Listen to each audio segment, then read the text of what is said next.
All right, all right, all right. What is up? What is up? What is up? Today we're doing another problem. Find k closest elements. Given a sorted integer array R, two integers k and x, return the k closest integers to x in the array. The result should also be sorted in ascending order. An integer a is closer to x than an integer b if the absolute value of the difference between a minus x is less than b minus x, the absolute value of the difference between b minus x, or the absolute value of the difference between a and x is equal to the absolute value of the difference between b and x, and a is less than b. Um, so yeah, with that being said, let's get into this question. Um, so we're going to have, so instead of a heap, even though you can use a heap for this question, I, I'm going to do it a different way only because, it actually uses less space, even though it's still like, um, what is it, a multiple of O of k space. It is less space, and personally I just like the solution better, so we'll be doing that instead. Right, so here we're going to write a few helper functions. Well, not a few, just one. We're going to define a binary search function. So we're going to pass in self, the array, and our target, right? And if you've looked at any of my binary search videos, you'll know what we're going to do, but we're just going to initialize our left and right variables. Whoops, the double registering keyboard is back at it again. So you want to start your binary search on 0 and the length of the array minus 1, which are the two extremes in the array. And so while left is less than or equal to right, just so we can find the number at least closest, if not the number that we're looking for, we're going to calculate mid, which is equal to left plus right minus left floor division 2. So the reason why you want to do this is overflowing issues. You can look up how to calculate the average without running into overflow.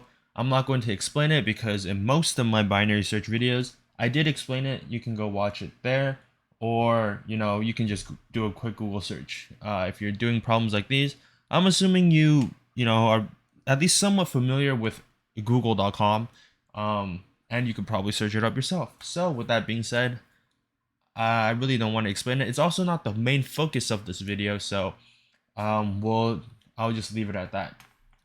So if array mid is actually equal to our target, then we can just return mid, because we found the index at which the number we are looking for is at. Else if array mid is less than target, then we're going to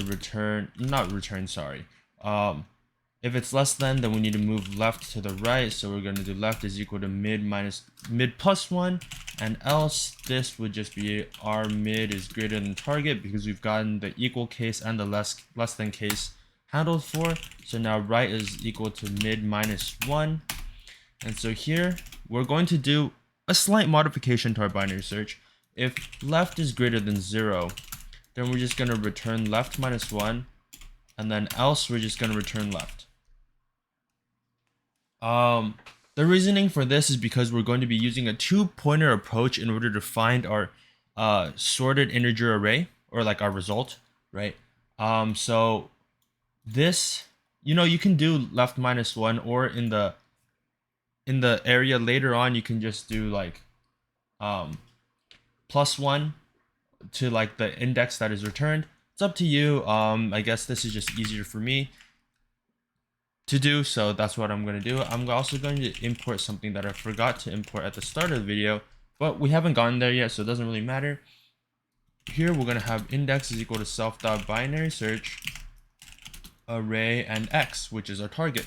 And so now we're going to have a result array, but we're going to be using deque here because we want to be able to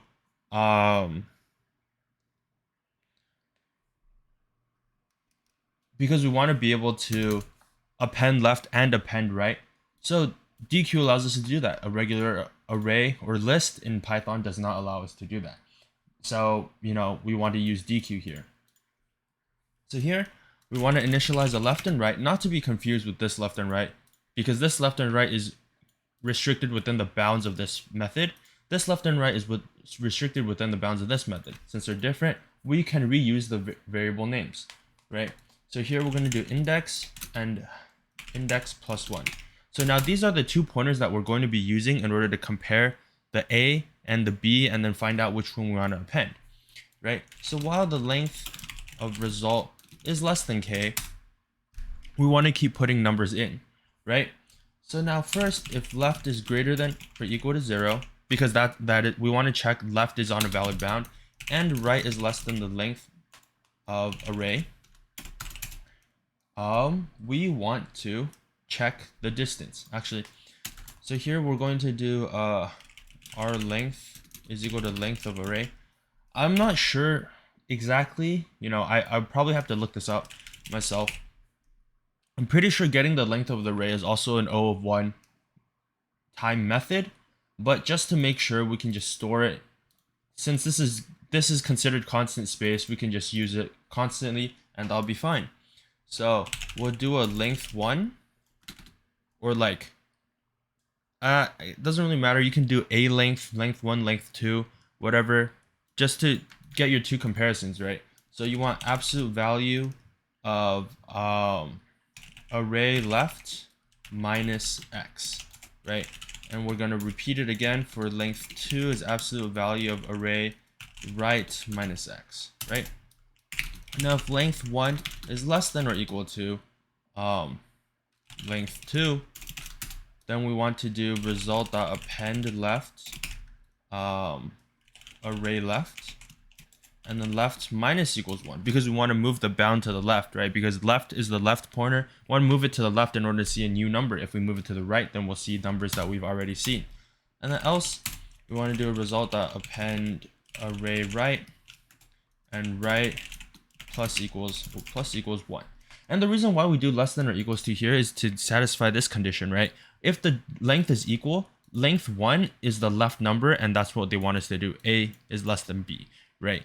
And then since this array is sorted, the number on the left will be less, so that's why we want to append length 1, right? And so now else if one of these are not true, then that means we have to figure out which one, right? So now if we figure out the left is the one that's greater than or equal to 0, then we can just automatically append left array left, and then we can do left minus equals 1. And then we want to make sure as well, if right is less than array length, then we do result.append array right, and then right plus equals 1. I suppose there could be an edge case where both of these are untrue, right? Then you could just do a break here, and then you could return the result. In this problem, we're not going to do that else case where both of these happen to be untrue, because in Leetcode problems, you should be like getting valid answers. Like you will have k number of integers, or like closest integers to x, right? You realistically probably will not be getting anything like you only have, let's just say they're asking for 4 numbers, you only have 3 numbers. But that is something that you could consider in a coding interview. But for the purpose of this, you probably don't need a handle for that. So if we were to just submit this problem, we get our code accepted and we're good to go. And so yeah, with that being said, thank you so much for watching, and I'll see you next time.